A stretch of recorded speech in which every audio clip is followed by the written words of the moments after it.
Today on the MrMaple Show podcast, Tim and Matt discuss acer oliverianum heat seekers.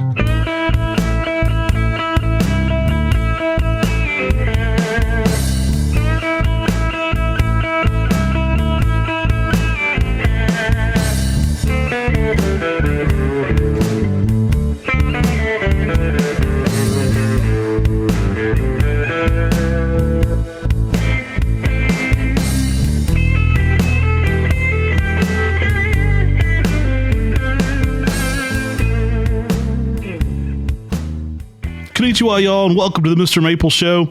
We're a podcast that talks about Japanese maples and cool woody ornamentals. We've been doing this weekly for you guys. We're coming in close on episode 100, so if you haven't, go back and check out our full back catalog. There's all kinds of great information here, from pruning to how to care for your maples to top 25 conifers that sold in year 2023, things like that. So definitely go check out our full back catalog. There's also some amazing interviews with experts in our field. Whenever it comes to Japanese maples, that's what we love. So we love talking about Japanese maples as much as we can. Today, we're going to talk a little bit about a close Japanese maple relative. We're talking about the Heat Seeker series and Acer oliverianum. Yeah, these are actually Chinese maples, but they are likely hybrids with Japanese maples to increase that ornamental qualities. Now, we love Acer oliverianum because we call it giving Japanese maples superpowers. And now there's a lot of development going on to get trees into colder climates. We'll be talking about Acer pseudosubuldianum and a lot of the efforts we're doing here to develop some really interesting new pseudosubuldianum cultivars that can push it into zone 4 and be more cold tolerant. Now, one of the special things about Acer oliverianum, they're much more heat tolerant, they're much more sun tolerant, and they can handle a great deal more than most Japanese maples of that high heat, especially here in the South, all the way over to Dallas. So I remember riding in the van with Dr. Sue Egriff on our very first Maple Society trip. Matt and I had several hundred cultivars of Japanese maples, mostly Acer palmatum. And Sue said, guys, you got to look outside of Acer palmatum. There's a lot of other cool trees out there. And that started to get us to look a little bit outside our horse blinders. Got us to start looking outside and seeing what else is out there. And there's plenty of trees that are in section palmatum that are not your typical Japanese maple that add that extra superpower that, may make a Japanese maple-like tree that's going to do really well in people's gardens, especially in the heat of the South. Yeah, for most people, they're going to look at Acer oliverianum, and it's going to look like a Japanese maple to them. But there is that added durability of that high heat factor. One of my first memories of Acer oliverianum was going and visiting Dr. Charlie Keith at the Keith Arboretum. Mark Wethington took us there and said, you have to come check this guy's place out. And he had a great collection of species. Dr. Keith was trading seedlings with J.D. Vare trees early on. And he'd also done a lot of wild collecting as a hobbyist. So he had some really interesting species there that he had wild collected from travels to Japan and Taiwan and also China. And so he had some really beautiful specimens of things you don't typically see in section palmata. And many of these specimens were 50 plus years old at this point. So it was really just a fun time and a learning time for me to kind of get to go around with Mark Wethington, bug him, ask him questions about great maples that were there in that Keith Arboretum. And I remember Acer oliverianum really striking me, for its almost cartoon-like characteristics. It almost looks exaggerated and how detailed the leaf is. I really enjoyed it, and I thought there's a lot of possibilities here. And I remember shortly after that, Bree, the plant lady, she said, hey guys, we've got some extra Acer oliverianum variety formosanum, sometimes referred to as Acer serialatum, same thing. They said, we've got some extra ones of these. If y'all want them, we've got some y'all can have. And so Matt and I went and got some Acer oliverianum subspecies formosanum from Bree the plant lady, which led for us then going down and visiting Norman Winter at the bamboo farm down in Georgia and seeing a big Acer oliverianum subspecies formosanum growing right there in full sun in the South with amazing fall color. Yeah, at that time it was being called Acer oliverianum subspecies formosanum almost exclusively. That specimen was there at the Coastal Georgia Botanical Garden, which is a little bit north of Savannah. And Norman Winter was taking us around, letting us collect some seeds off that thing. I was really impressed with its durability in the heat and in the age of the tree in coastal Georgia. I mean, it was really impressive to see. Absolutely amazing plant. And I think it really opened Tim and I up to the durability of Acer oliverianum as a species. And, it's here it is growing in this coastal environment and a lot of sun. We were looking at red buds in that garden and many of the things that were burning due to the sunlight. And this Acer oliverianum subspecies formosonum is just kind of punching back. It didn't skip a beat, looking amazing.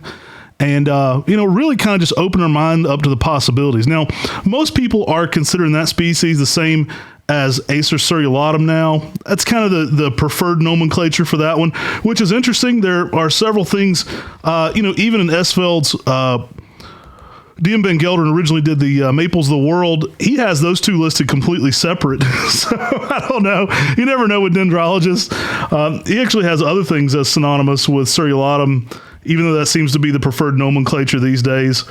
As Dr. Creech always said, dendrologists got to eat too, so they just keep changing everything. We get annoyed with it for the most part here because we don't want to add confusion to the market. So when we introduce a cultivar, it's hard to continue to change the species name because there are many different cultivar names that are common across things like Aria, right? So you're going to run into a ton of Arias. Well, if you keep changing the species name, people aren't going to know the difference.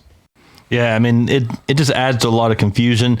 And I almost feel that, once something is set in stone and people have started using it, why change it then? And we use that same It bugs me because like Pennsylvaticum, I mean, that's the example we always use. It was like, it's supposed to be spelled like Pennsylvania, but it's spelled wrong, so they couldn't change it. But I think the way they get around it now is the reclassification. So it's like, well, that wasn't the correct classification. So then we're allowed to change the incorrect thing to what we feel is more correct. But it never quits changing is the problem because they always make a new section to put things into. I mean, they didn't make that classification with Seriolatum until 1980, I was reading earlier. So, I mean, it's like, they had identified oliverianum formosonum before that and separated it out before that. So it's just tricky with all this taxonomic rules and how they change species names, and they decide one day they want to honor somebody else with the name. Right. Stop changing the names. Stop it. You hear me, dendrologist? Stop it. Taxologist, stop it. But Acer oliverianum is known as Oliver's maple. Acer oliverianum subspecies formosonum is Oliver's Taiwanese maple.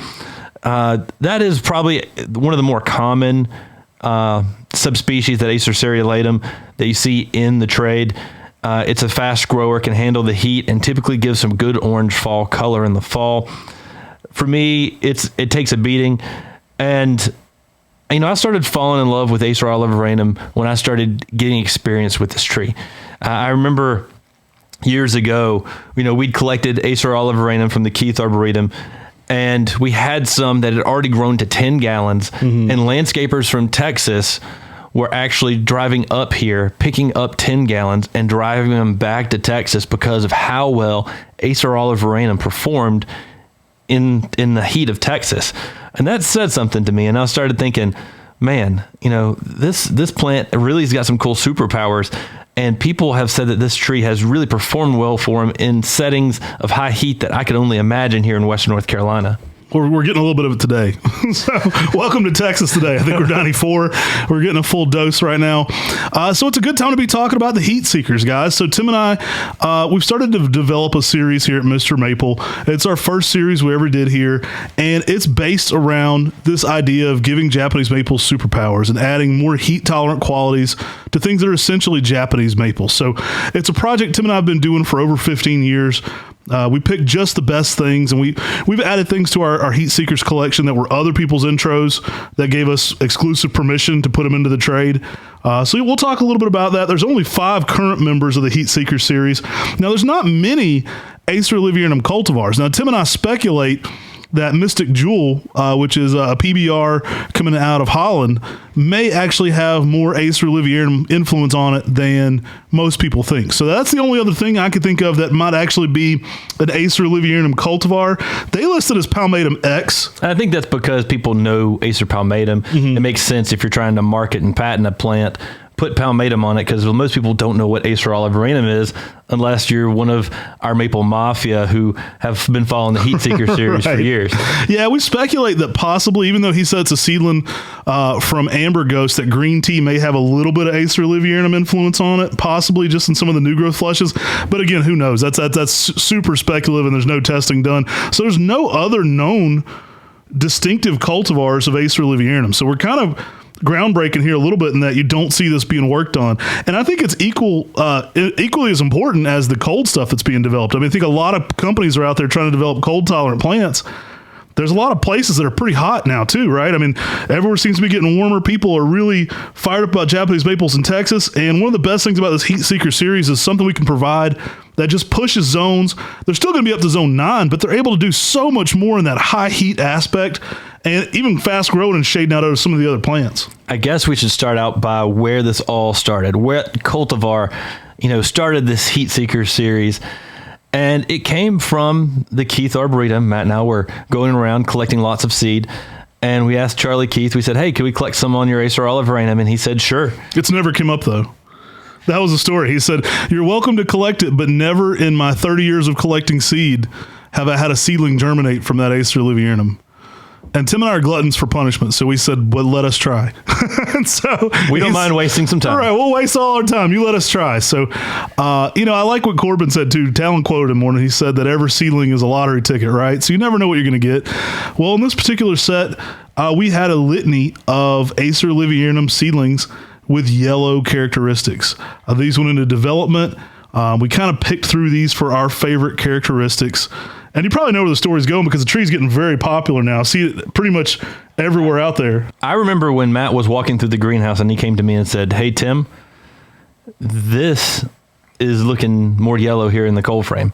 Just special. And I was like, well, let's watch it and see. I mean, and oddly enough, it got more and more yellow, especially with the sunlight. You give this tree some sunlight, and it got yellow. We got all these oliverianum seedlings into 7 gallons, and we just started watching them. We probably picked about 5 to 10 that were more yellowish than the rest of the grouping. Some of them we played around with, did experiments too. They got grafted lace leaves and things into them. We're always experimenting, doing crazy stuff here. So who knows what we actually grafted over top of. But the best yellows were all selected into one category.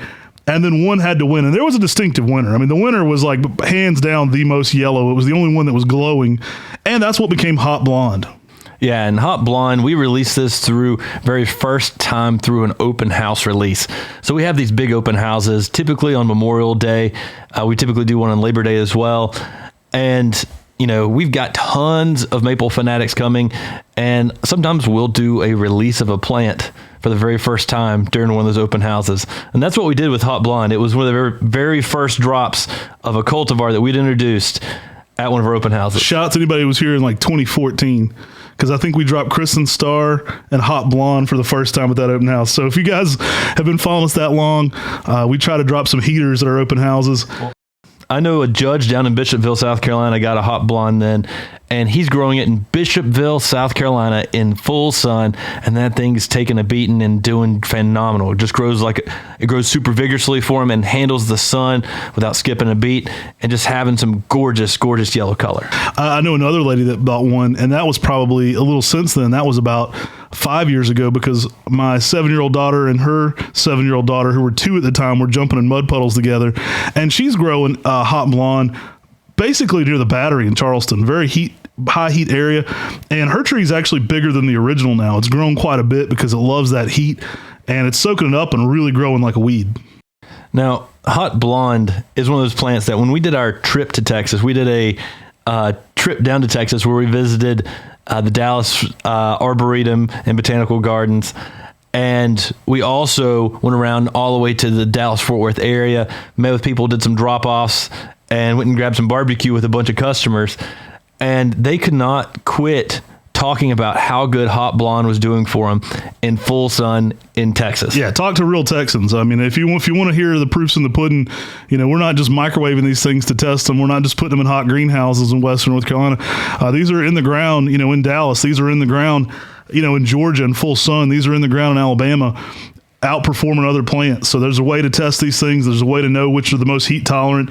And Hot Blonde has been one of the most heat tolerant yellows I would say ever introduced. Very vigorous, grows over 1.5 foot of growth a year.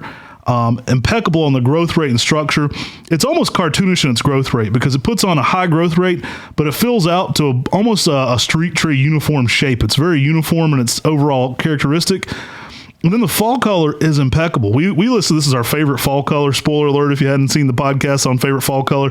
Somebody said, you're just picking your own tree. This is a paid ad. Dude, I do every podcast I do for free. So, of course, I'm going to talk about my tree. But I really do like it better than Osakazuki for fall color. It is a picked up more pink red in the fall. Just really outstanding. Now, we sent some of the very first grafts of Acer oliverianum hot blonde to our good friend and mentor, Talon Buckholtz. And he loved this tree and got this tree in big production at Buckholtz Nursery. So I'm real thankful that he liked this tree as well. But he started sending me photos of this tree in fall color. And he was just ecstatic on how good the fall color was on hot blonde, even in Gaston, Oregon, in a more shaded area. Now, the tree will leaf out a little green. So a lot of people will be like, oh, it's not that yellow early. So when it first leaves out, you get a little bit more of that olive color, often with some pink red tipping to that, some flashes of pink red in there. It's actually about the third or fourth week it's in leaf that the tree gets its most yellow. So if you're giving it some sun, that's when it starts to really start to glow. The new growth will actually have a lot of pink within it, which is kind of cool with that yellow coloration. The original name on this one was Golden Ticket. We just did a podcast last week with Tom Rainey, a couple weeks ago actually now, but he had a plant named Golden Ticket.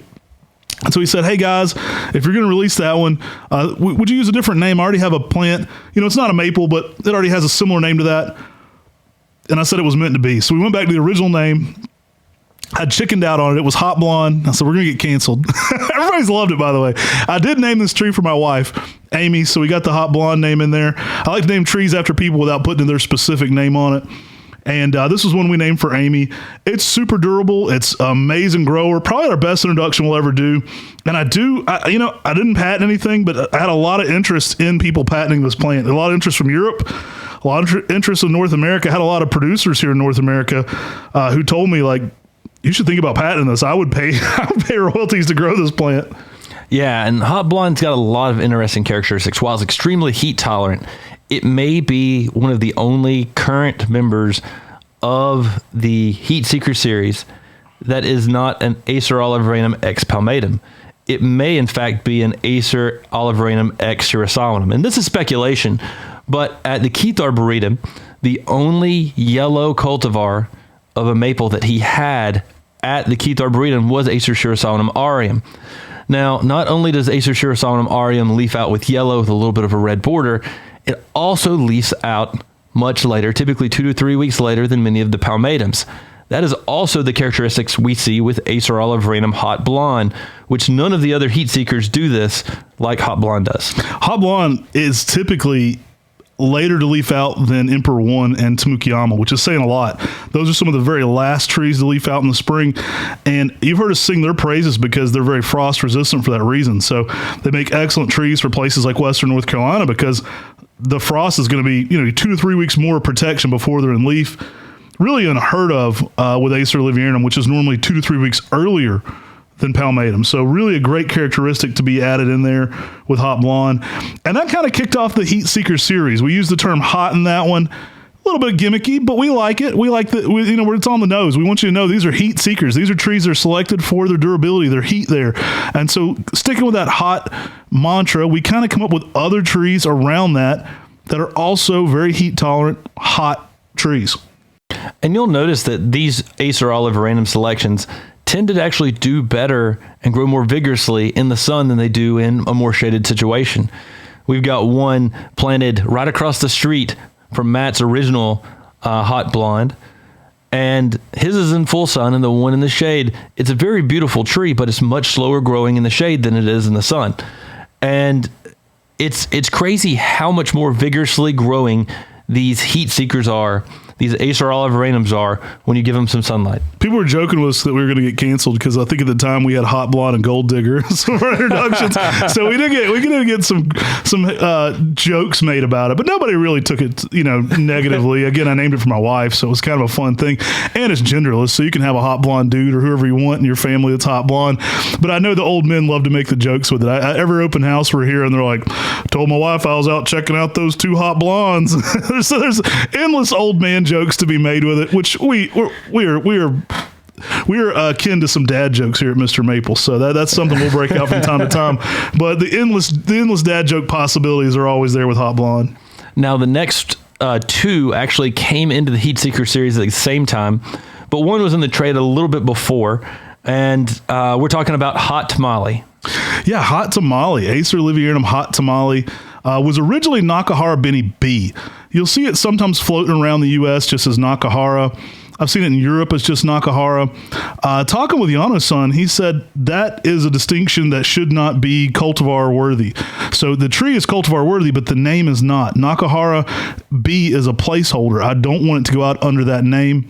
It's my wish is that if you're going to sell that tree, that you put a name on it and go by a real name rather than Nakahara Benny, which was only meant to be a placeholder name. It's not meant to be a cultivar name. Yeah, Benny meaning red, Nakahara meaning a region of Japan. Oddly enough, when you look in the book, there's actually an acer oliverianum subspecies Nakahara that they say is synonymous with another species of acer oliverianum. So I'm like, just gets more confusing. It does. And Yano said, hey, I don't want Nakahara Benny B and Nakahara Benny A out there that way. Please put a name on them. And Hot Tamale, which was Nakahara Benny, also known as Nakahara Benny B, that was already kind of in the trade a little bit, we were able to put the name on of Hot Tamale. So the reason I came up with that name, I'm not even a fan of Hot Tamales that much. I like the Robert Johnson. I like the old blues music. Robert Johnson used to play a Hot Tamales in the Red Hot song. It's just stuck in my head. So when I was trying to think of hot something, Hot Tamales just, I kept hearing that song in my head over and over, Hot Tamales in the Red Hot. Good song. Anyway, check it out. Robert Johnson, old school acoustic blues. Hot Tamale, though, is an interesting tree. It was one of the first ones to be tested of the series. I've had customers who've had this in the ground in Zone 10, California for over 10 years, and it's singing its praises. They were like, I need more of this. It's been an excellent grower. It's been excellent durability. Now, when this tree first leaves out, it's more of a shrimp pink. So it has this bright pink coloration to the whole tree. It does fade to an olive older color quickly, which is quite nice because the new growth also has that pink, hot pink kind of color to it. And I'm glad we were able to put a name on it like Hot Tamale. I mean, that distinguishes it so much better than a code name. I remember when we first started out, we had NN seedling 123, and then seedling 124, and then seedling 125, and it just gets lost. And that's exactly how Yano felt about Nakahara Benny A and B. He felt like that was just NN seedling 302. And he said, I don't really care what you name it. We did send him the names, and he gave those as blessings. We explained to him what Hot Tamale and Hot Sauce are. He thought they were fun. We explained to him we also had a Hot Blonde as while we were going that route with it. So Yano got a chuckle out of that. We talked to him through some translators about that. And so that's eventually what became the Hot Tamale. A great, vigorous tree. I mean, it keeps up somewhat with Hot Blonde. Hot Blonde's the most vigorous of the entire series at over 1.5 feet of growth a year. I would say that it's not uncommon for Hot Tamale to put on 1.5 feet of growth. It's a little slower than Hot Blonde and its overall growth rate, but it also loves that heat, will grow fast in the sun, exceptionally durable, and just a beautiful overall tree. It does have a slightly smaller overall leaf shape than Hot Blonde.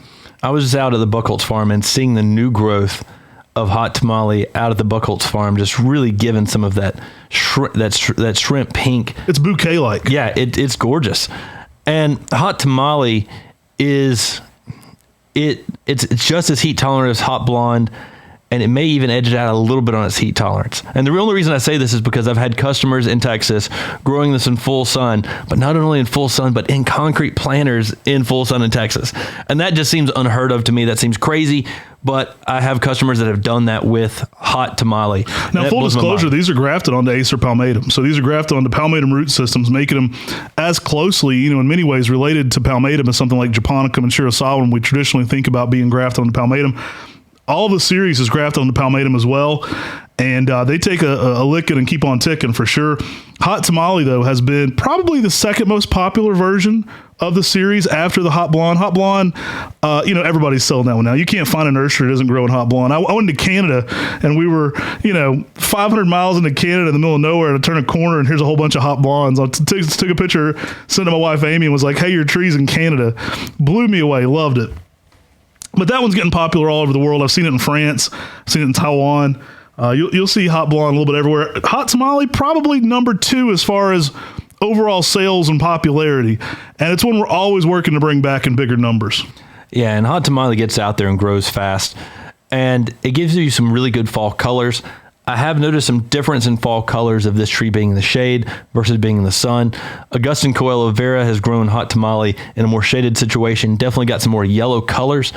Part of that is can be described and understood with Augustan's senescence video. The sunlight will actually bring out more of those oranges and reds, what we typically get here in full sun here in Western North Carolina. Interesting for him, though. I think a lot of his trees aren't typically yellow in the south of France, are more yellow for him than us. So it seems like a lot of his fall color is more yellow. Typically for us here, this one's more orangey red.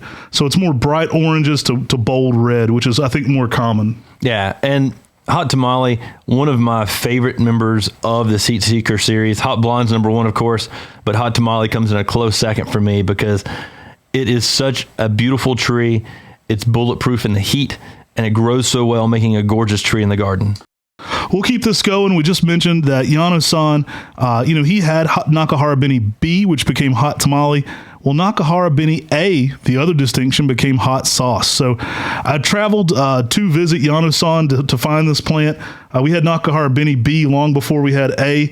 And when we went and visited Yano-san, he was very proud of his Acer oliverianum hybrids. So he has an Acer oliverianum growing there in World Maple Park. He, too, was very keen on adding this extra superpower to Japanese maples by crossing them with Acer oliverianum. So Yano was very adamant about this being a great way to go.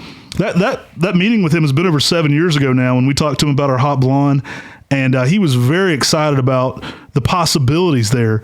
And we received from him Nakahara Beni A, which then became Hot Sauce. He had one Acer oliverianum there that was the mother plant to Hot Sauce and Hot Tamale. So who knows what the actual, father was that pollinated it. But I'd heard for years from nurserymen who had visited Yano and had said, guys, do you know in Japan, there's a red Acer oliverianum. There's a red one. And Hot Tamale definitely can give you some red, pink flashes in the spring, but it's not red. Hot Sauce, it's as red as blood good. Yeah, impeccable colors. It may end up replacing Hefner's Red and Emperor One as one of the most heat-tolerant red uprights of all time. Slower growing than both Hot Tamale and Hot Blonde, though. Doesn't get out there quite as big. I would consider it more in the growth rate of something like Fire Glow. So it's going to be in that 10 to 12 foot range, even in a 10-year period. Not quite as vigorous as the Hot Blonde. Still gets out there nicely. Pairs so nicely with the Hot Blonde for those color patterns. So those three refers to the first trifecta, the Hot Blonde, the Hot Sauce, and the Hot Tamale, because you can kind of pair those around and have enough contrast going on. And really something special, I think, with the deep red of the Hot Sauce. Hot Sauce came about, the name comes about from the color. It's a red that's incredibly heat tolerant and durable. We've seen it growing down at the Mobile Botanical Garden down there. They were early to get one. It's a special plant, and I think it's only going to grow in popularity as it gets out there more for its heat tolerance and overall durability. But also that shape, I think, is really the size frame a lot of people are looking for a red upright. Now, the other thing that's neat about Hot Sauce is that it has, while it is an Acer oliverianum hybrid, it has more of a meanum leaf. So the leaf looks more palmatum-like than many of the others, like the Hot Tamale and the Hot Blonde. And so it's one that is very unique in that respect as well. So it definitely looks like it has some more palmatum genetics to it, but getting that extra heat tolerance to it really adds to this Heat Seeker series of having a red version of an Acer oliverianum. If you hadn't noticed, Tim and I like them hot. We like the Hot Sauce ourselves. I carry Hot Sauce around. Sometimes I use Hot Sauce as a salad dressing. My wife thinks I'm weird. I'm that guy. I'll bring my own Hot Sauce to a restaurant. I'll bring my own hot wing sauce too. I'll go up to a place. I'm like, no thanks, I've got my own. I brought my own hot sauce with me. So Hot Sauce near and dear to our hearts here. Again, I use it as a salad dressing half the time, so it's good stuff. But Hot Sauce really started to kind of change the game for durable upright reds. And then next came Acer oliverianum Hot Rod. Yeah, now Hot Rod is an interesting selection from Taiwan. Now, this is the first one that is Acer oliverianum subspecies formosanum, or Acer cerulatum. Now, when we first started looking at this, it was way more considered Acer oliverianum formosanum, so we kind of kept it in that distinction. I think one of the main differences between this and the rest of the series is that I think that it's going to be more zone 7 up, so it works as that 7 through 9. Can be a little tricky in zone 6. We're still rating the hot blonde down to zone 6. A lot of efforts to grow that one in zone 5 have been very successful for 8+ years now. We may eventually rate the hot blonde down to zone 5.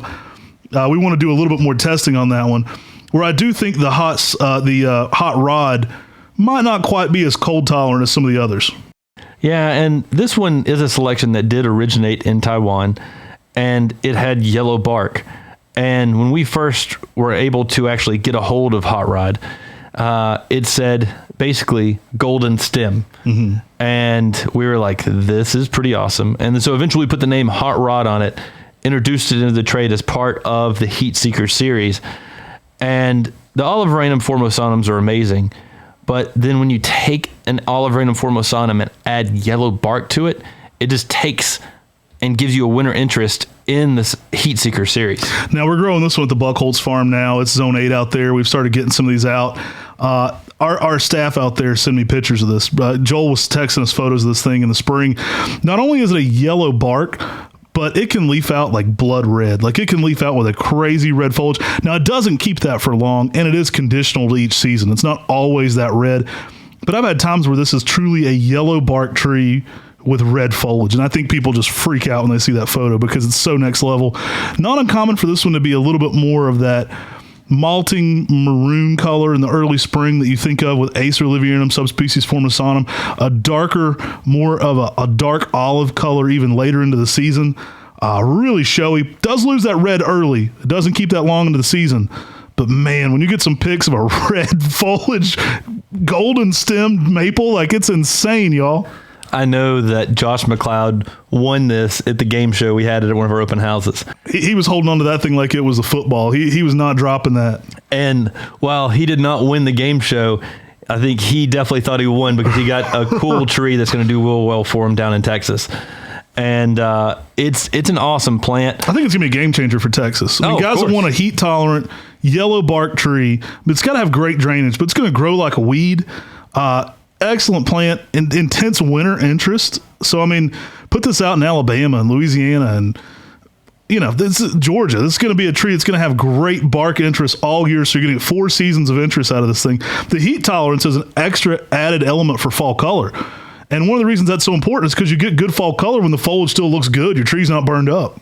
Yeah, I mean, and then so coming in the 5th member of the Heat Seeker series, we've got Acer oliverianum hot chicken. Yeah, this is a fun one too. Now, this one actually shares parentage with the hot sauce and the hot tamale. So this is a seedling from World Maple Park. We were walking around with Yano-san, and Yano was so gracious to allow Tim and I to collect seed at World Maple Park whenever we visited. We were walking around, and he said, yeah, you could take some seeds off of my special oliverianum here that hybridizes with my other 1,200 trees in this collection. So, of course, Tim and I took him up on that opportunity. And one of those became a Cesalpifolium style leaf. Now, we have a whole video about Cesalpifolium leaves, things like Hagoromo, Koshimino. They have that long feather type leaf to them. This one can also leaf out with a little bit of that bronzing, dark reddish kind of coloration to it. Kind of looks like a little bit of hot sauce on a nice Nashville hot chicken sandwich. Now, we knew that hot chicken was something really cool because when Masayoshi Yano took us to his back greenhouses, his secret greenhouses, he had a Cesalpifolium acer oliverianum that he was so proud of sitting in a pot back there. There was a chance seedling that he had found as well. And we're like, oh my goodness, we just found something similar to what Yano was so proud about. This is awesome. Let's put it as a Heat Seekers. And so Yano officially introduced 2 of the Heat Seeker series and helped us introduce another one of the 5 trees we have currently in the Heat Seeker series. Yeah, I don't even think the one he had back there changed colors from leafing out more of a dark green. So it leafed out more of a dark green. It never really got some of those redder shades that hot chicken gets. Kind of the bronzing shades hot chicken gets, has a little bit more color variation to it. Really cool, though. We initially played with the idea of calling it hot wings. And much like not wanting to name trees too close to other trees, there is an Acer tardicum by the name Hot Wings we've offered here several times. So didn't feel comfortable putting another Acer out there that was that closely related. It doesn't look anything like it at all. It's actually named for the Samaras that have that red coloration to them. So it doesn't look anything like the plant. But I don't like things getting too close. So we decided to go with hot chicken. It was kind of a joke. I think Miss Jody came up with that on the fly. She was joking about calling it hot chicken. And I like the hot chicken. I'm not going to lie. I like Prince's hot chicken. That's my personal favorite. Hattie B's is next. Love the hot chicken. I'll drive all the way to Nashville right now for dinner. Love me some hot chicken. Well, hot chicken was one of those plants we released recently on Mr. Maple. We will be offering it again later this year, possibly, maybe next year. It is a very unique Cesalpifolium. The new growth flushes on the new growth won't be as heavily divided. They'll actually look a little more oliverianum, and then as it matures, it actually gets more Cesalpifolium as that ages. But such a fun and unique tree, bringing that angel feather leaf structure to an acer oliverianum. And it's fun because Japanese maples already have all these characteristics, but they don't have the heat tolerance that acer oliverianum does. And so what this Heat Seeker series is doing is starting to get some of the cool traits of Japanese maples and bring them to oliverianum and make awesome trees that'll survive and do phenomenally in the heat of the Deep South. Do you know how hot chicken, the food, was invented? How was hot chicken food invented, Matt? So the lady that invented hot chicken found her husband cheating on her in Nashville, and she said, I'm going to fix his stomach up. So she took all these fixings she had. She's like, I'm going to burn him up. And he loved it. It became popular. The family actually became Prince's Chicken. And hot chicken sandwich, yeah. Yeah, that's how it came about. She thought her husband was stepping out on her, and she was going to ruin his stomach. She was punishing him. So she created this concoction to kind of seek revenge on her husband for dinner. When he came in for dinner, she fed him hot chicken, and he's like, this is amazing, we're on to something. And it became this empire of hot chicken ever since. Well, I don't think you got to worry about your wife buying an acer oliverianum hot chicken to I don't know, I love some hot chicken. She loves me. Maybe she'll take me out for some hot chicken.